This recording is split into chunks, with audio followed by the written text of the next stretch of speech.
Thank you very much, Mr. Speaker. Can I begin by saying how grateful I am, and I'm sure many other members of the House are, to both the High Court and the Supreme Court for their rulings, which ensure that this legislation comes in front of the House of Commons today. Because, as has been pointed out by our judges, not least by Lord Justice Laws in the Metric Martyrs case, the original European Communities Act of 1972 was a constitutional statute of such significance that it and its provisions can only be changed by legislation. And I'm glad the government is bringing forward this bill. Now, the 1972 European Communities Act is so significant because uniquely it allows laws made outside this House to have direct effect in the law of this land. That means that laws which are framed, designed, shaped by individuals whom we have never elected and whom we cannot remove, have a sovereign ability to dictate what is legal and what is illegal in this House. And I listen with respect and interest to all those, like the honourable gentleman who just spoke, who stressed the importance of parliamentary scrutiny. But where were they in the period between 1972 and now, when literally thousands of laws were imposed on the people of this country, not just without scrutiny, but without debate, without vote, without the possibility of amendment or rejection? I have to say, they are pretty late coming to the Democratic Party now. And in talking about democracy, I think it's vitally important, as was pointed out in the brilliant speech by my right honourable friend, the Member of Parliament for West Dorset, that we do not attempt to revisit the decision that the British people made last year. And I thought it was instructive that the former leader of the Liberal Democrats, the member for Sheffield Hallam, was so dismissive of the result and the debate during the course of the referendum. A previous leader of the Liberal Democrat Party, as has been pointed out, said on referendum night, "In, out, when the British people have spoken, you do what they command. Either you believe in democracy or you don't. When democracy speaks, we obey. All of us do. Any people who retreat into, we're coming back for a second one, they don't believe in democracy." It is a tragedy that the party which is called Liberal Democrat is scarcely liberal and now anti-democratic.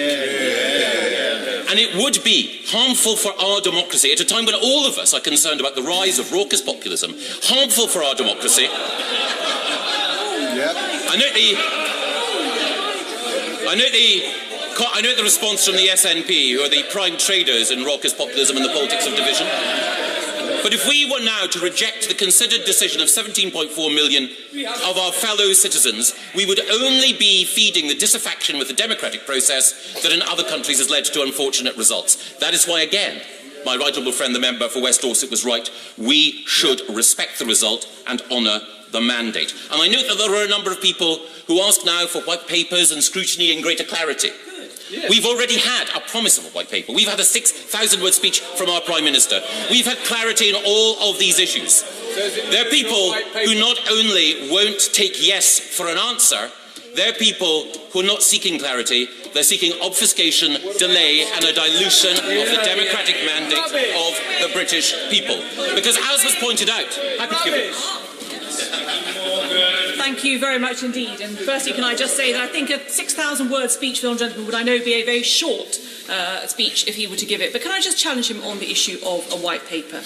He and many others who voted to campaign to leave want to take that control to rest in this sovereign parliament. Does he not agree then that it is right that the government's terms that they want to start the negotiations with are presented in a white paper to this parliament and not just in a speech at Lancaster House? Well, the Prime Minister has already agreed that a white paper will be published, and I think quite rightly so. And I think it is also the case that the Secretary of State said from the dispatch box that it would come as soon as possible. I have enormous respect for my right honourable friend. I'm going to return to an argument that she's made outside this place in just a second.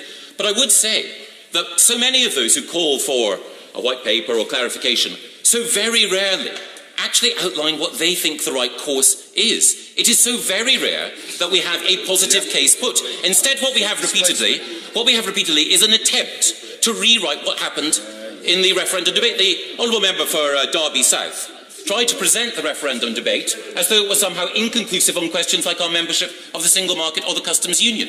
But as my right honourable friend, the member for Dorset West, pointed out, we could not have been clearer on behalf of the Leave campaign that we were leaving the single market, and it was also perfectly clear that we could not have the trade deals of the future without leaving the customs union. And I'm delighted to give way to my honourable friend. I'm grateful to my right honourable friend. Could he therefore please assure us that he still would be true to his claim as a leader of the Leave campaign that £350 million will now be going to our NHS? Or does he agree with others that actually that figure was always false and it was a lie?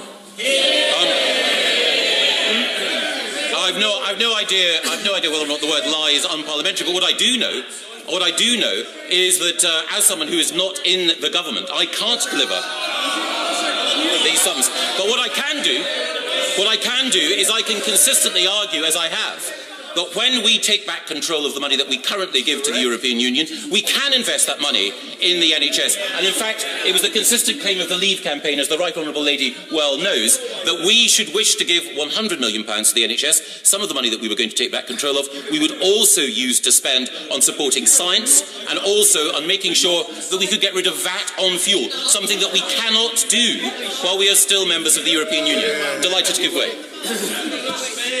Right Honourable Member for giving way. He may not be in the government and able to make the decision, but surely he will be lobbying his Prime Minister hard for the £350 million for the NHS. Can he confirm that? They certainly have repeatedly argued that we should ensure that when we leave the European Union that money is spent on our National Health Service and on other vital public services.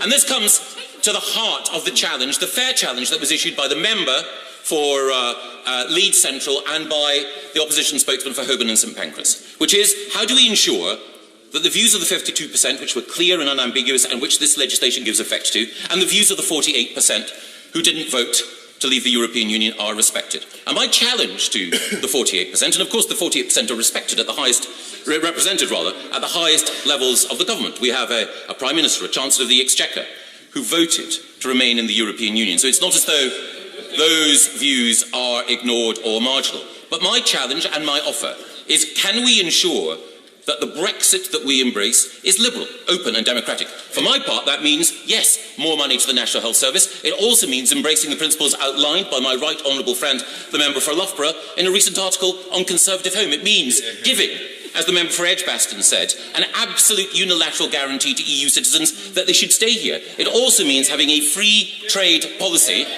which, liberated from the common external tariff, allows us to lower trade barriers to developing nations and to help the third world to advance. It means exercising a leadership role on the world stage at a time when in Europe, European Union politicians are increasingly naive or appeasing in their attitude towards Vladimir Putin. It means that we can stand tall, as the Prime Minister did, in making the case for collective Western security and NATO.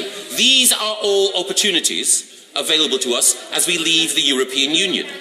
And the challenge to the other side and the opportunity for us is to ensure that we make that positive case. Yes, of course. Within the borough of Wandsworth, which houses my constituency of Tooting, small businesses have been booming.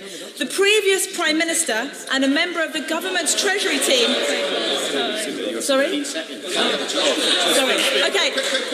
Basically, last year the Prime Minister said that the businesses were booming due to access to the single market. Do you deny this point? I absolutely do. Since we've left the European Union, it has been remarkable to see. Reynolds, just before the Honourable Lady starts, can I appeal to members to have some regard for the conventions of the place? If one intervenes on a member, I realise the Honourable Lady, though incredibly bright, is very new to the House, but if one intervenes on a member, one must do so with some regard to their moral entitlement to have time to reply, which he didn't.